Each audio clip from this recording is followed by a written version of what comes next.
Bonjour à tous, bienvenue sur Bristol TV. Aujourd'hui nous parlons d'une émission qui arrive sur TF1, Ninja Warrior. Et à cette occasion je reçois deux des trois animateurs de l'émission. Je reçois Denis Brognard et Christophe Beaugrand. Bonjour. Bonjour. Alors je suis très heureux de vous recevoir ici pour parler de l'émission. Alors tout d'abord, pour ceux qui nous regardent mais qui ne connaissent absolument pas l'émission, comment pouvez-vous décrire le concept en quelques mots? C'est un concept basé sur la prise de risque, l'envie de se dépasser à travers certains obstacles qu'il va falloir franchir les uns après les autres le plus vite possible pour arriver, si possible, hein, c'est le Graal, au bout d'un parcours. Alors c'est en plusieurs étapes. D'abord les séries, un peu comme en sport, ensuite demi-finale pour les 15 meilleurs de chaque soirée, et ensuite pour les 20 meilleurs de la demi-finale, le Graal complet, c'est-à-dire la place en finale. Et l'animation s'articule autour d'un trio donc, que vous formez avec Sandrine Quétier. Exactement, elle est au maquillage, maman là. Ah, on la salue. Comment se fait la répartition des rôles? Quel est le rôle de chacun dans l'émission? Alors en fait avec Denis, nous on s'occupe de commenter le parcours, de présenter les candidats et de commenter le parcours. Et nous sommes donc à l'arrivée en haut d'une tour, en haut d'un grand mur qu'il faut franchir et qui monte à la verticale. Donc on va récupérer, on va dire, les gagnants, ceux qui arriveront jusqu'au bout de ce parcours et qui arriveront à franchir le mur.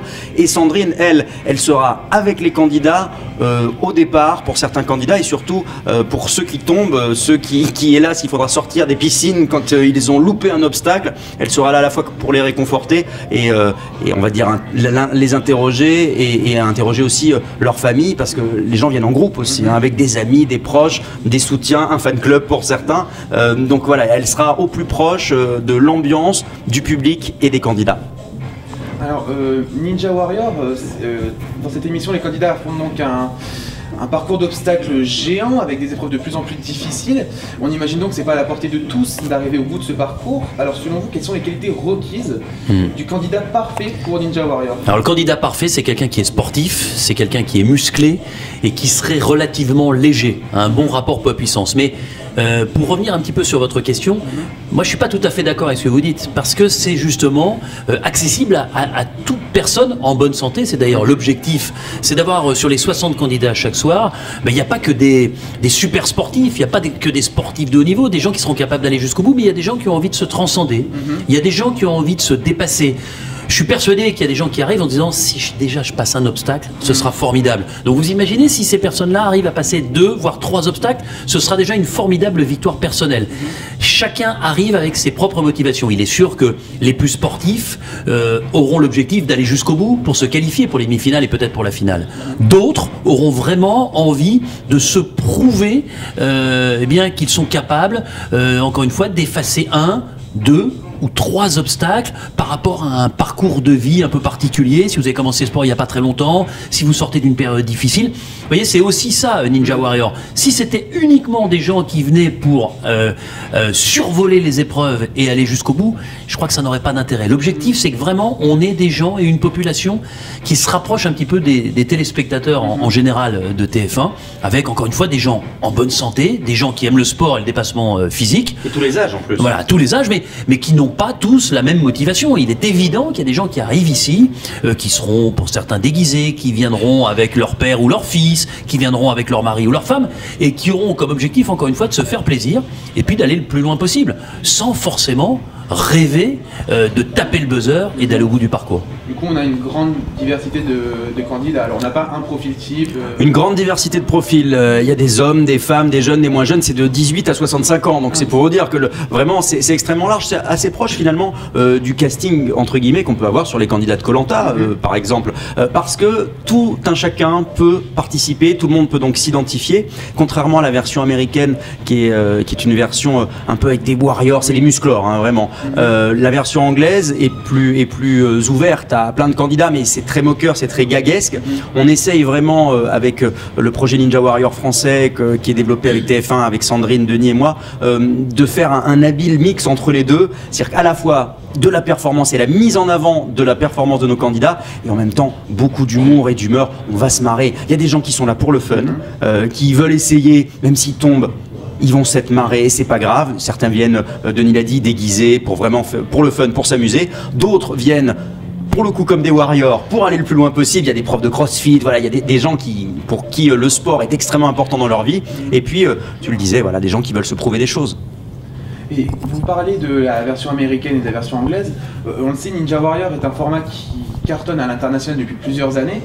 Justement, pour cette première année de l'adaptation française, doit-on s'attendre à des nouveautés en termes d'épreuves? En quoi cette adaptation française, va se démarquer des autres versions? Non, je crois que en termes d'épreuves, on a un catalogue avec une quarantaine d'épreuves et dans ces 40 épreuves, eh bien, on en a choisi 6 pour le premier soir, il y en aura 6 pour le deuxième, etc., etc. Donc, on a fait notre choix par rapport aux épreuves existantes.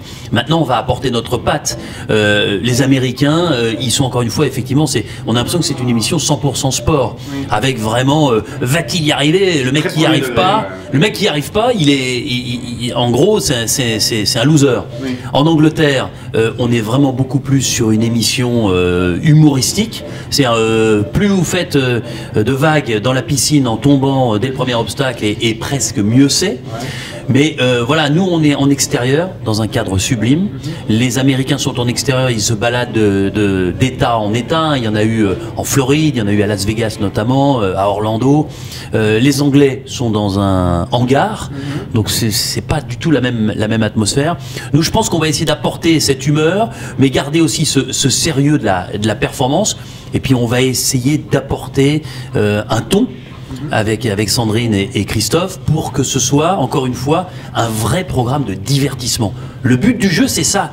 C'est que les téléspectateurs, quand ils vont se mettre devant la télévision, ils puissent s'identifier aux candidats qu'on va voir, ils puissent se reconnaître dans certains, trouver que d'autres sont absolument géniaux, d'autres complètement nuls, mais qu'ils passent une belle soirée. C'est une soirée qu'on doit passer en famille et où on doit se marrer, on doit être étonné du début à la fin en étant pris par l'enjeu aussi. L'enjeu de faire partie dans chaque épreuve éliminatoire des 15 meilleurs pour accéder aux demi-finales.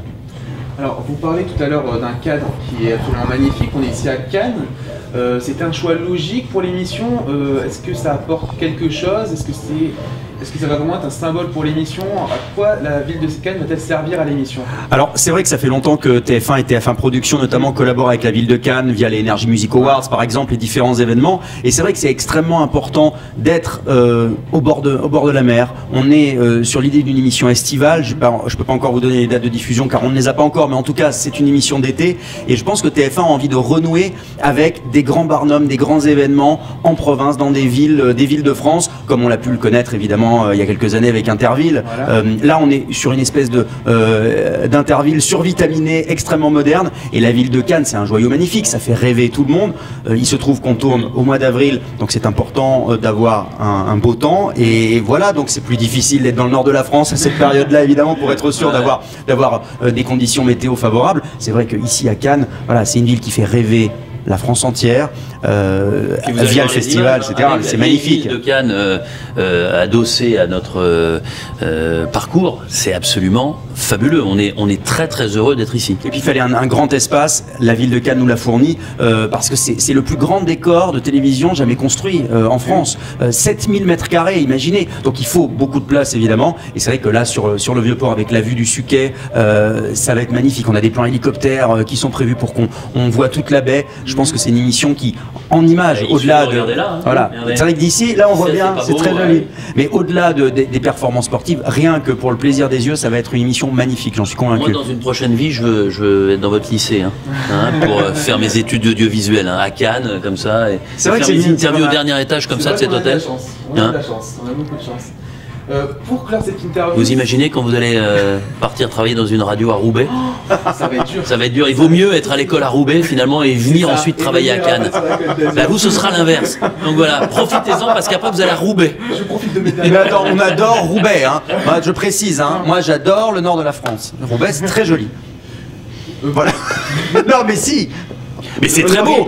Mais au niveau de la météo, on reconnaît que bah oui, non, mais au niveau de la météo au mois d'avril, Roubaix, c'est moins facile. Le port de Roubaix est moins accueillant.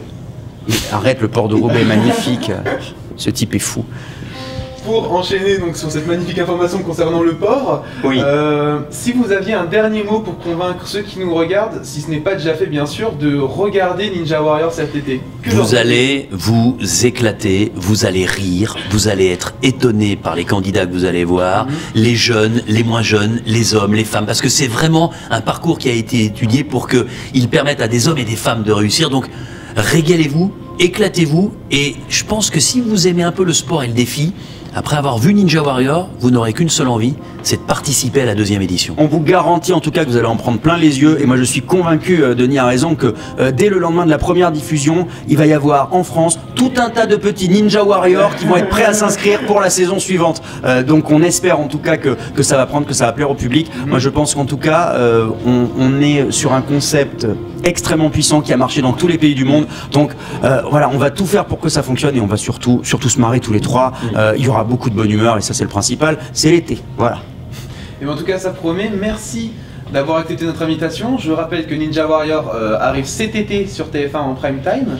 Hâte de vous voir en tout cas à l'image, et peut-être participer à la saison 2. Vous me verrez peut-être, on ne sait jamais. Mais oui. Il a commencé l'entraînement. Je sais pas si vous êtes un grand sportif, mais tout est possible. Je vais m'y mettre, tout est possible. Bah, vous avez un an, c'est pas mal. Voilà, Voilà. c'est parti. Exactement, avant de partir à Roubaix. Avant de partir à Roubaix, je me défonce. On embrasse Roubaix. Merci à vous d'avoir accepté notre invitation. Merci, c'était un Avec plaisir. plaisir.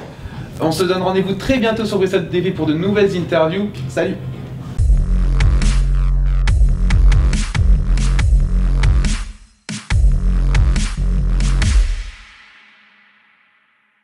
Vous êtes bien sur Bristol TV avec Denis Brognard. Et moi, tu pourrais me citer quand même. Ah, voilà. Non, mais je ne savais même pas ce que tu voulais faire. Je sais pas non plus. Bon, recommence. Moi, je rigolais. Vous êtes bien sur Bristol TV avec Monsieur Denis Brognard. Et avec Monsieur Christophe Beaugrand. Bon, pour nous, le Bristol, c'est un grand hôtel parisien, mais c'est aussi une télévision cannoise. On vous embrasse avant que vous ne soyez obligés malheureusement d'aller travailler dans le nord de la France. Bisous Bristol TV.